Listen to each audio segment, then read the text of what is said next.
Are ye serfs, or are ye freemen, ye that grovel in the shade? In your own hands rest the issues. By themselves are nations made. Sons of Ind, be up and doing. Let your course by none be stayed. Lo, the dawn is in the east. By themselves are nations made. Alan Octavian Hume, The Old Man's Hope. Welcome to the history of the 20th century.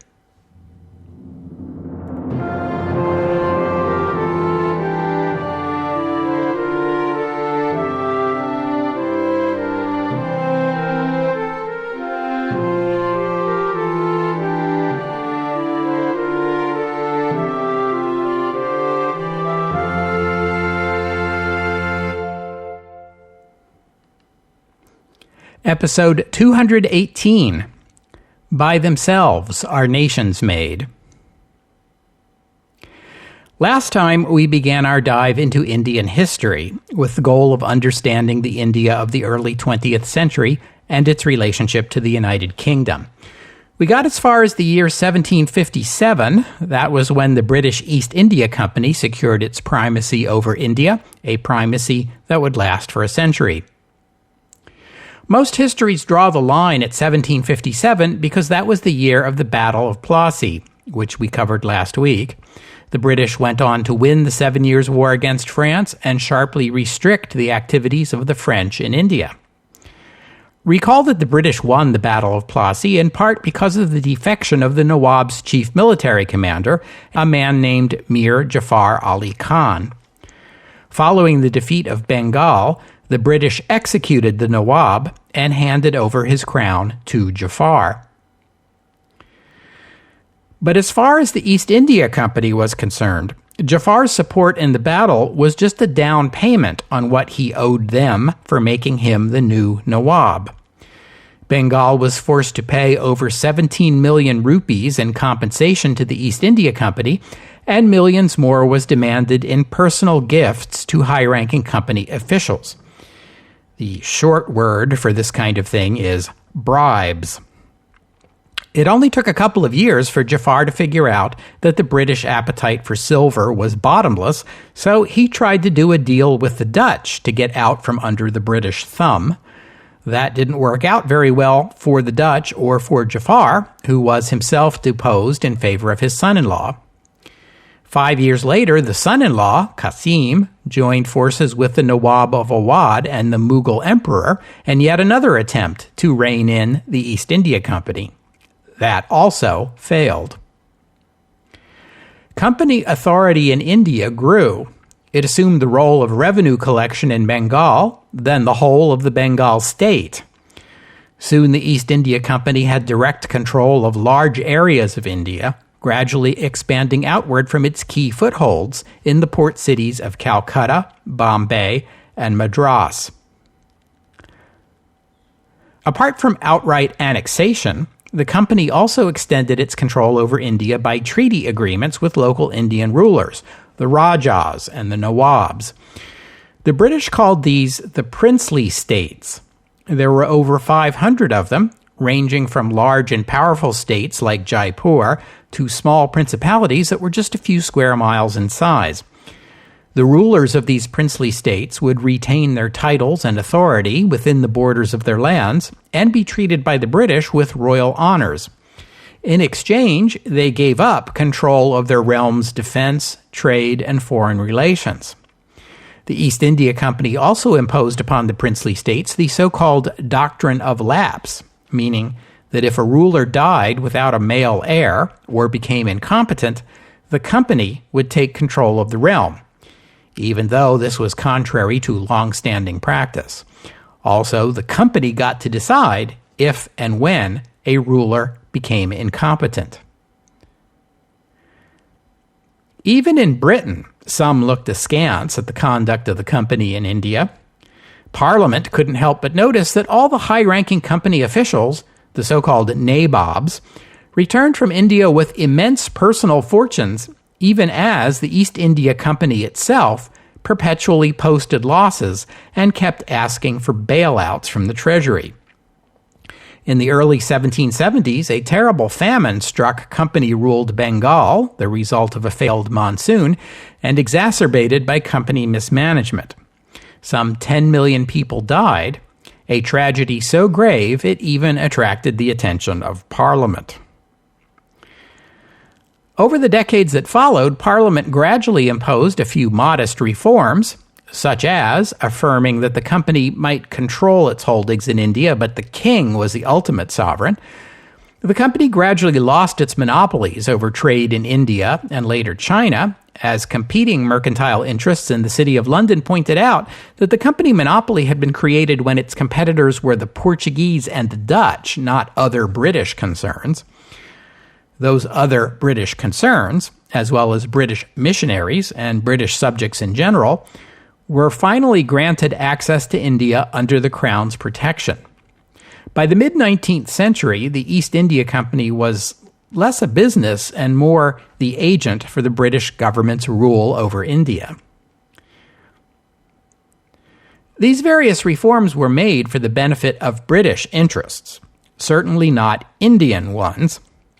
They were meant to make the extraction of wealth from India more efficient, and this would be characteristic of British rule over India.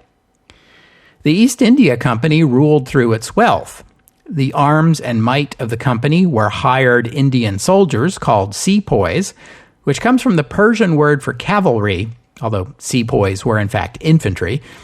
You might be wondering why Indians would be so willing to serve as the military might behind a European takeover of their own country. But there was no pan-Indian nationalism at this time. India is a large region, more comparable to Europe as a whole than to one European country. People from different parts of India speak different languages, sometimes practice different faiths and different customs. A soldier born and raised in Mysore had no qualms about enforcing British rule over the people of Sindh. For in India, that had always been the way princes and potentates imposed their will. The British were hardly the first foreign power to conquer India. The Mughals themselves had done the same, and the Mughals too had enforced their will with native Indian soldiers. You could call it divide and rule if you like, although an Indian of the 18th or early 19th century would not have seen it that way. They might have said the Mughals had not divided India. India was by its nature a divided land. But past conquerors, like the Mughals, had also settled in and ruled from among the people of India.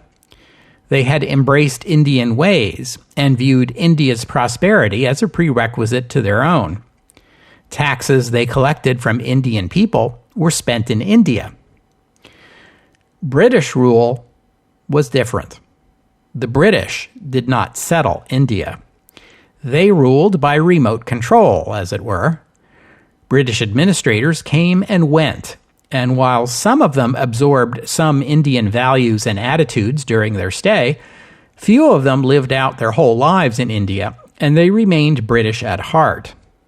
In their view, British prosperity was in no way dependent upon India's. The British were more likely to reverse that calculation and say that India's prosperity was dependent upon Britain's. And these were the people who were in charge of the government in British India. They were all British. Their first loyalty was to Britain, and they saw nothing wrong in that, even though their salaries were paid by Indian taxpayers. The Napoleonic Wars distracted Britain for a time, but by the second quarter of the 19th century, India was again a major political topic. One of the reforms that Parliament had imposed on the East India Company was free access by British missionaries to company-controlled regions of India. These missionaries found aspects of the Indian way of life disagreeable and began pressuring for social reforms in India. This was a new development. The company had never cared about anything but profits and losses. One particular Hindu practice that aroused missionary ire was the custom of sati, by which Hindu widows sacrificed their own lives in the funeral pyres of their deceased husbands. This was in principle a voluntary act, understood as an expression of the widow's grief, although there were cases reported in which widows were forced into sati by in-laws who apparently thought the widows weren't grieving enough and needed a little encouragement. There were also accusations of forced sati by family members who drove the widow into the flames because they stood to gain substantial inheritances once she was out of the way. It was these extreme cases that attracted most of the attention, although they were relatively uncommon. Still, you have to ask whether any widow voluntarily chooses suicide after a lifetime of living in a culture that holds up sati as proper and admirable. And you should also note that even among Indian Hindus, there were reformers who wanted to see the practice ended. The British cracked down on sati and on other customs they found objectionable, such as the prohibition on widows remarrying, the disinheriting by Hindu families of Christian converts, female infanticide, and legal codes under which criminal penalties varied depending upon the caste of the perpetrator. Ha! Aren't you glad we don't have anything like that in Western legal systems? Many of these reforms were defensible, even laudable, and had support within India. But they also drove home to Indians that the British were different and alien, and how, in contrast with rulers of times past, the British would not be changed by India. Rather, they meant to change India into something more British. As the missionary presence grew, and as the company's doctrine of lapse gradually increased the share of India falling under company control and thus opening to missionaries, even Karl Marx opined that in the long run, the British were likely to remake India in their own image. And this brings us to the fateful year of 1857.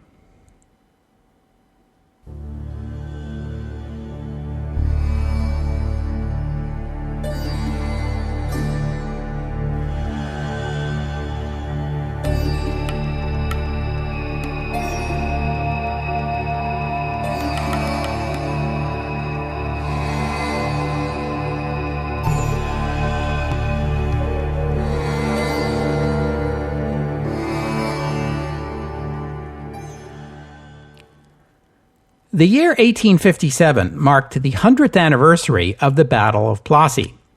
It also became another watershed moment in Indian history, the Great Rebellion. What caused the Great Rebellion? The British like to point to the reforms I just talked about, like the abolition of sati. Probably not the main cause, although maybe a contributing factor. Indians certainly resented the special legal privileges British in India enjoyed, even as the British were abolishing special legal privileges for Indian elites.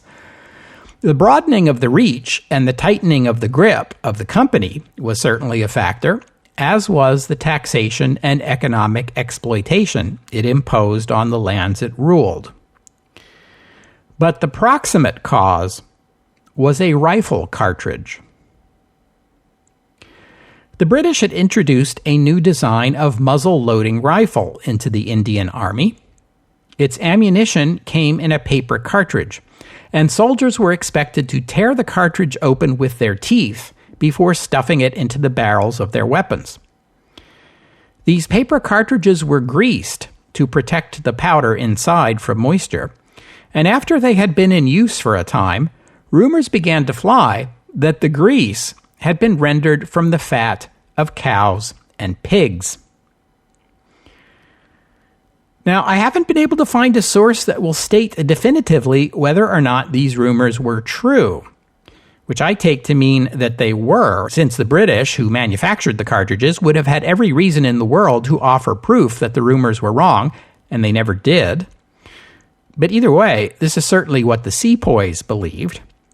Putting pig fat into the mouth was offensive to Muslims. Putting beef fat into the mouth was offensive to Hindus, especially among the sepoys, many of whom were from high-caste Hindu families and stood to lose that status if the stories were in fact true. It wasn't just about the cartridges, though. They were a symbol, a metaphor for British disregard of Indian cultural values and disrespect for Indian faith. That, and the missionaries, and the doctrine of lapse had brought India to a simmer. Now the cauldron was about to boil over. Unrest among the soldiers led to harsh discipline from British officers, which in turn led to open rebellion. Sepoys mutinied, attacked their officers, and marched on Delhi, where the figurehead Mughal emperor endorsed the rebellion. Yes, there was still officially a Mughal emperor. I'm not going to get into a detailed retelling of the rebellion. That's going a little far off topic even for me. But in summary, I'll just say it was ugly. Thousands of British officers and civilians, including women and children, were captured by the rebels, and many of them were slaughtered. Bad as it was, press accounts in Britain exaggerated the crimes of the rebels and told lurid stories of British women raped by Indians, stories that appear to have no basis in fact. The active phase of the rebellion lasted about 6 months, with an additional year to pacify unrest in the countryside. The British had to ship in soldiers from Europe, and were aided by the rulers and armies of many of the princely states, which remained loyal. British soldiers, outraged by the press accounts of sepoy atrocities, reciprocated with atrocities of their own. Looting and rape were widespread, as were murders of civilians. Many British units had a take-no-prisoners policy. Many of the prisoners who were taken were promptly executed. The Great Rebellion of 1857 was not a full-on revolution. It was spontaneous and too haphazard to be called that. The rebels had no overarching ideal or goal other than opposition to the British. Even at that, they had come closer to breaking British control over India than anyone in London was comfortable with.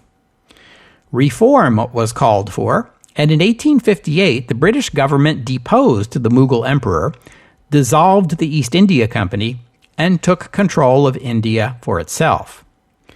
For the next 90 years, India would be ruled directly by the British government, through the Secretary of State for India and the Governor-General, a period known as the British Raj.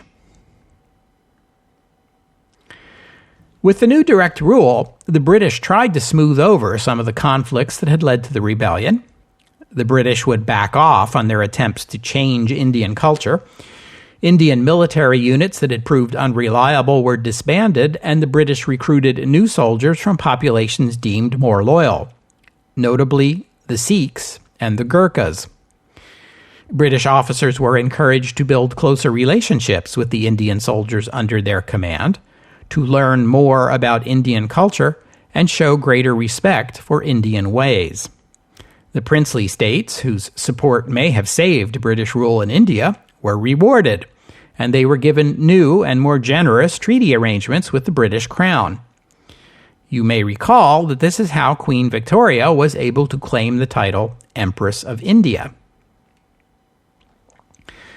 The British would replace the East India Company with an Indian civil service that, at least in theory, would be open to native Indians, although in practice, these highly paid and desirable positions were held almost exclusively by white Britons until the 1920s.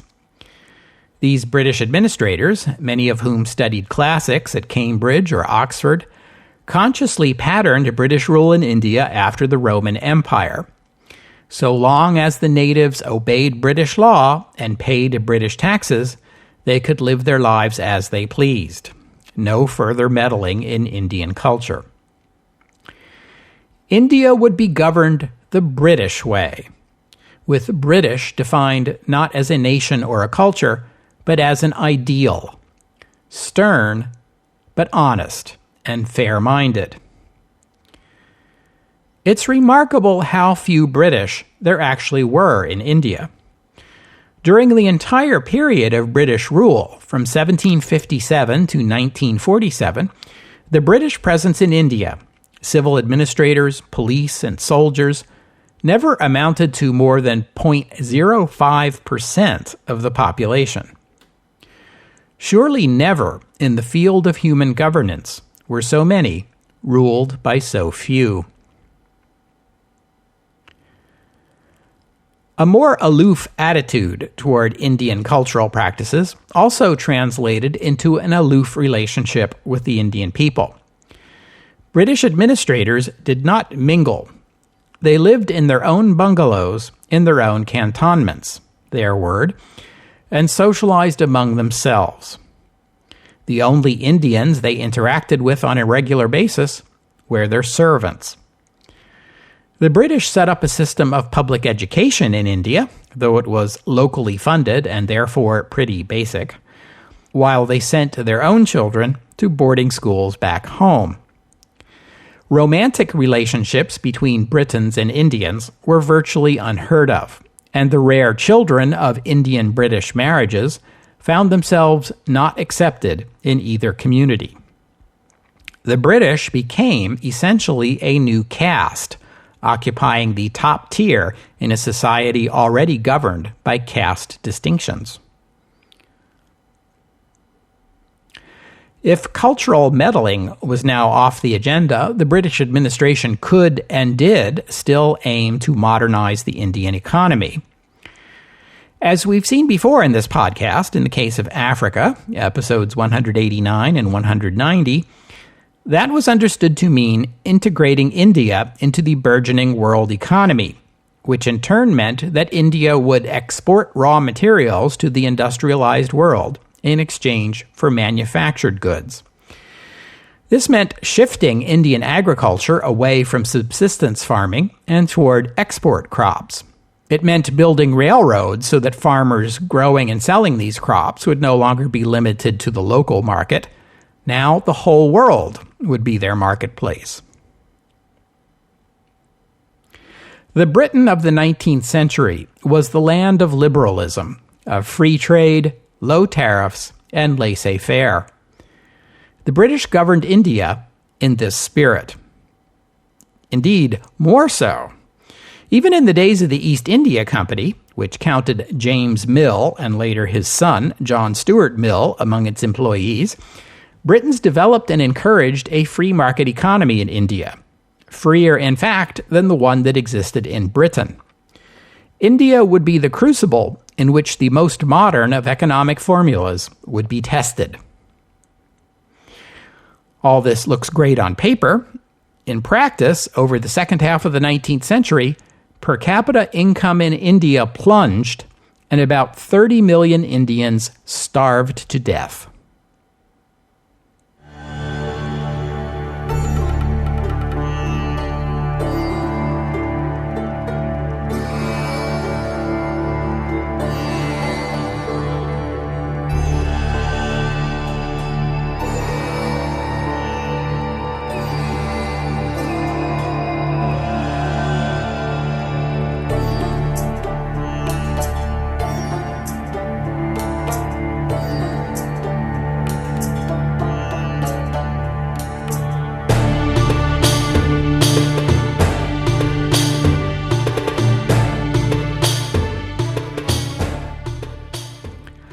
The period from 1858, when the British government took direct control over India, to 1901, the beginning of the 20th century, was the darkest era in Indian history. Indeed, the widespread starvation and epidemics that killed so many, combined with the collapse of personal income for most ordinary Indians, has to stand as one of the greatest disasters in world history. And this disaster was not an act of nature or the consequence of a terrible war, but simply of misrule. The British weren't trying to ruin India, but a combination of too much confidence in British ideas and values, particularly modernization and free trade, along with a lack of understanding and, it must be said, a lack of empathy with the people of India, left India's British rulers blind to the consequences of their own errors. I need to say this again. Any reasonably democratic or responsive native Indian government would never have let India's troubles get this extreme, for the sake of its own survival, if nothing else.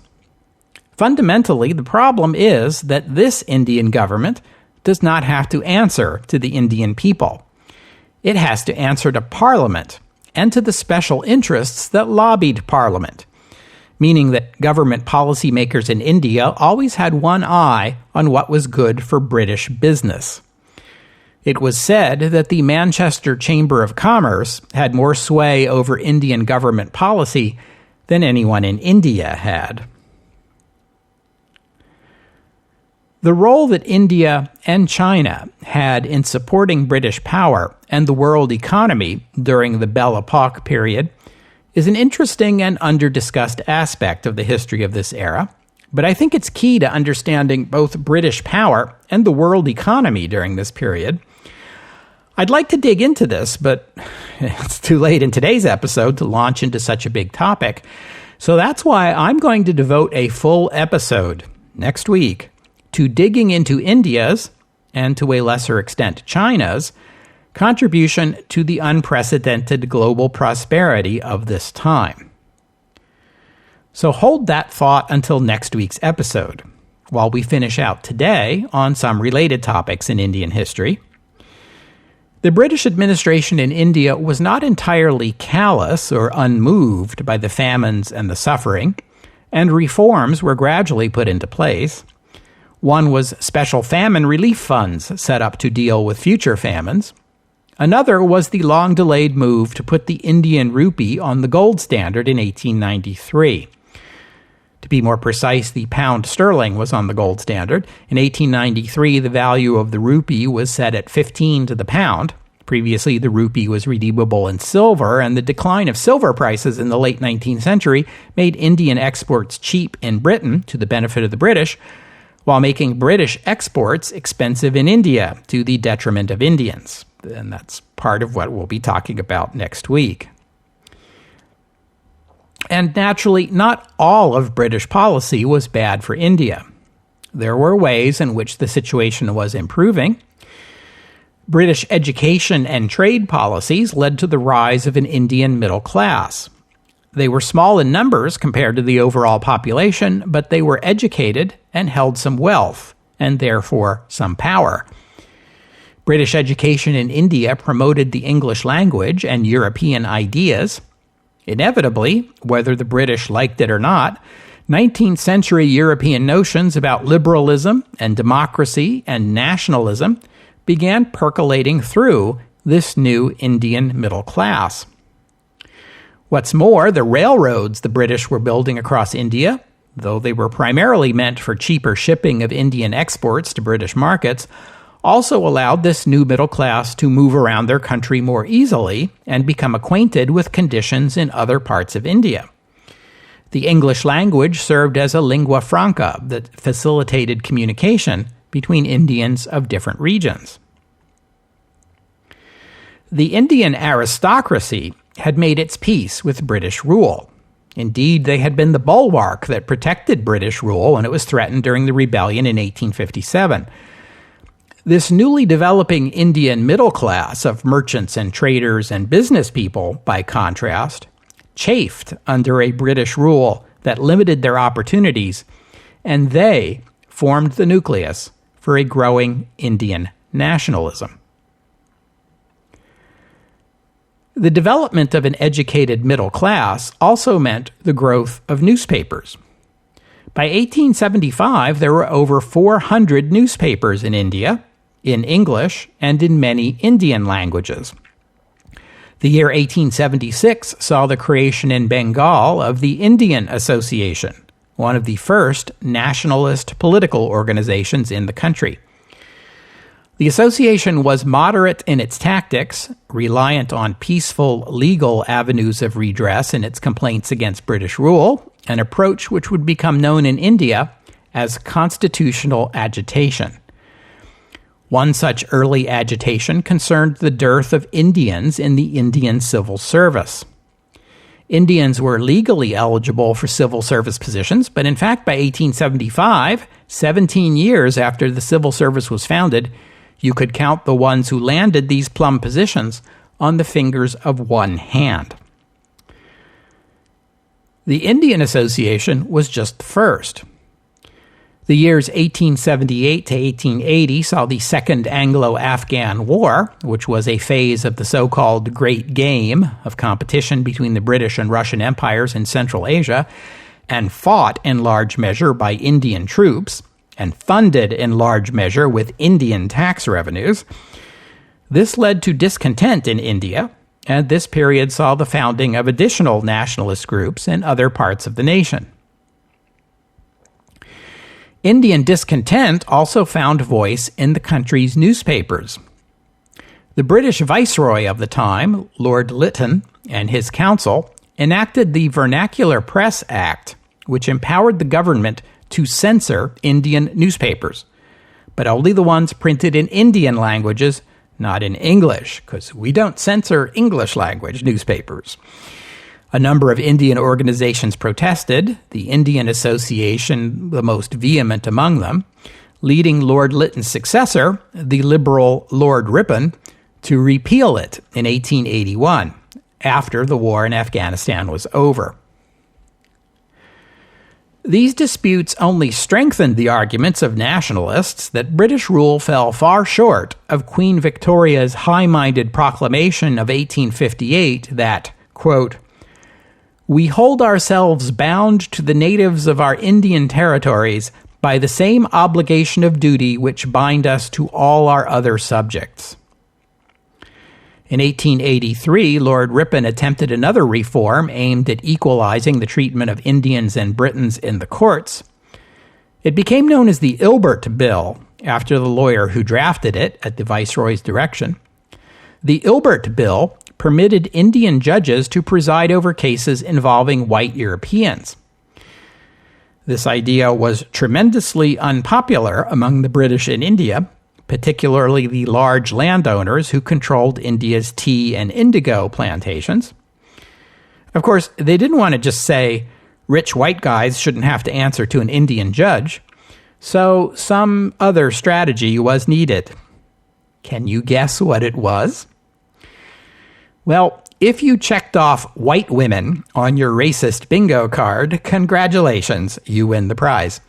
Opponents of the bill argued that if a British woman were raped by an Indian man, she would be subjected to the humiliation of having to describe the assault in a courtroom full of Indian men. This would be intolerable, especially since Indian men were well known to show disregard for the rights of Indian women. There was truth in that, although not so much in the wild claim that a British woman defendant ran the risk that an Indian judge might sentence her to confinement in his own private harem.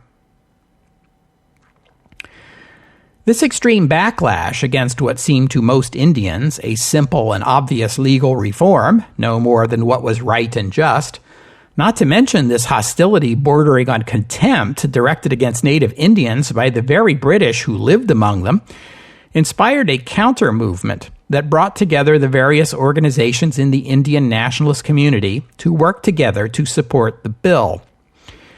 In the end, it passed, with an amendment requiring a jury to be at least 50% European whenever an Indian judge presided over a case involving a European defendant. That was better than nothing. Even so, it enshrined in Indian law the principle that Indians could not be trusted with even a small measure of power over British people, never mind the vast amount of power British people held over Indians. A partial defeat, but also a partial victory. Indian nationalists felt encouraged by the outcome, enough to explore other opportunities to work together. And circumstances in India were attracting more international attention. The Theosophical Society was founded in the United States in 1875. This was a quirky, syncretic religion/philosophy that took an interest in such diverse realms as astrology, the occult, and Kabbalah. It also took an interest in Hinduism and Indian philosophy. which helped to bring Indian thought into the West and raised awareness of the conditions in India in the United States. In the United Kingdom, Irish nationalists were inviting Indians to work with them in a mutual quest for greater national autonomy through constitutional means. In 1883, a 52-year-old former member of the Indian Civil Service named Allan Octavian Hume wrote an open letter to the graduates of the University of Calcutta. In the civil service, Hume had been an advocate for agricultural reforms in India and lower taxes on the peasant farmers, and had been demoted and shunted aside for it.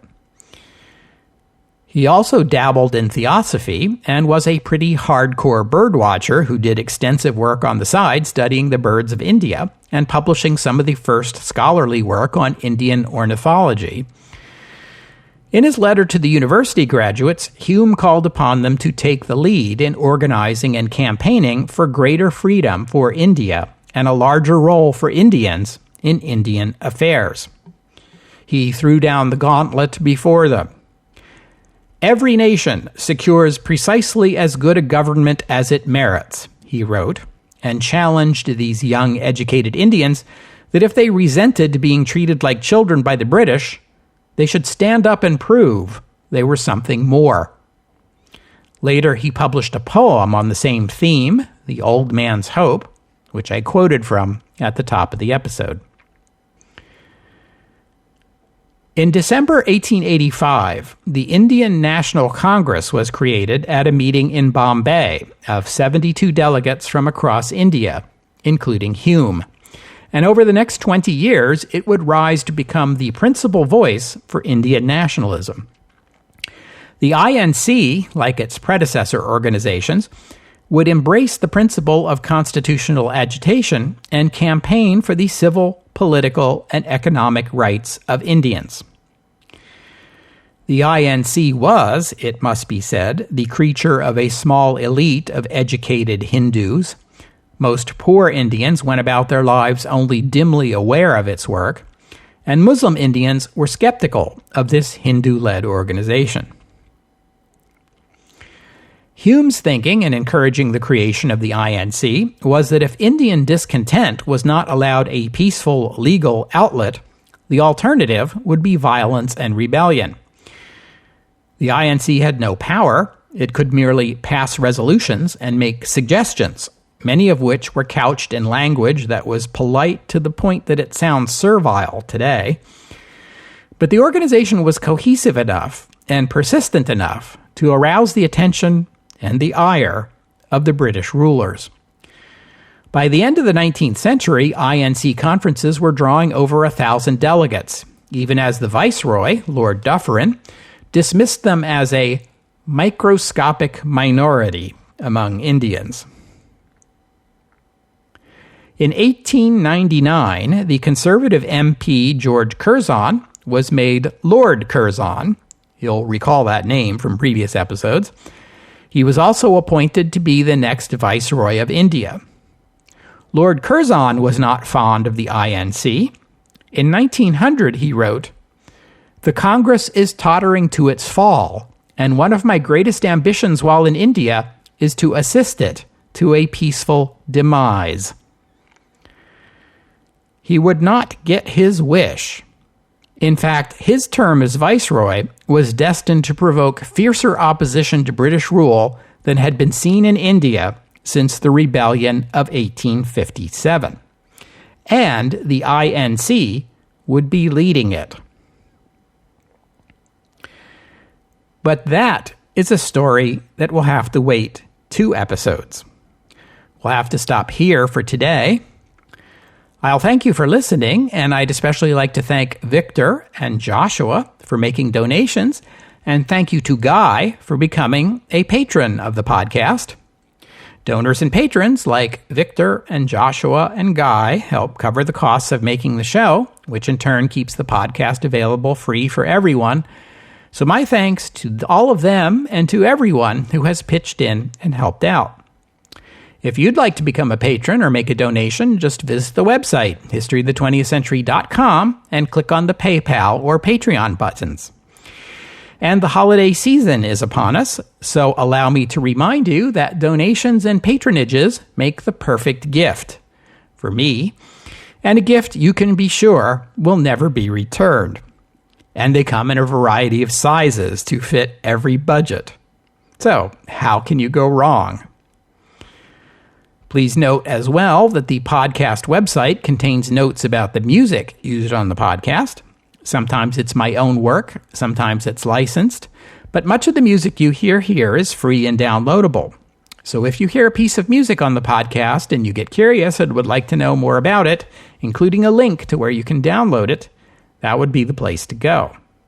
And while you're there, you can leave a comment and let me know what you thought about today's show. And I hope you'll join me next week on the History of the 20th Century as we hit the pause button on our survey of Indian history to take a closer look at the economics of British India and ask why so many of the Queen's beloved subjects are dying of starvation. The Victorian Holocausts, next week, here on the History of the 20th Century. Oh, and one more thing. I can't help but take note of Alan Octavian Hume's remarkable contributions to the study of Indian ornithology during his time in that country, which seems like a very British thing to do. He essentially began the study of Indian birds and organized a network of fellow birders in India to collect information on the native species, which were published in Stray Feathers, a journal he founded. He identified a large number of species and collected tens of thousands of specimens, which he donated to the Natural History Museum in London. He published books on the subject.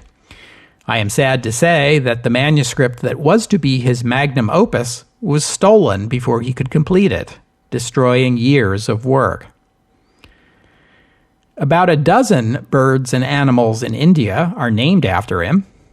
On his return to London, he continued to support Indian nationalism while also taking up the study of botany. He founded the South London Botanical Institute in 1910. Alan Octavian Hume died in 1912 at the age of 83.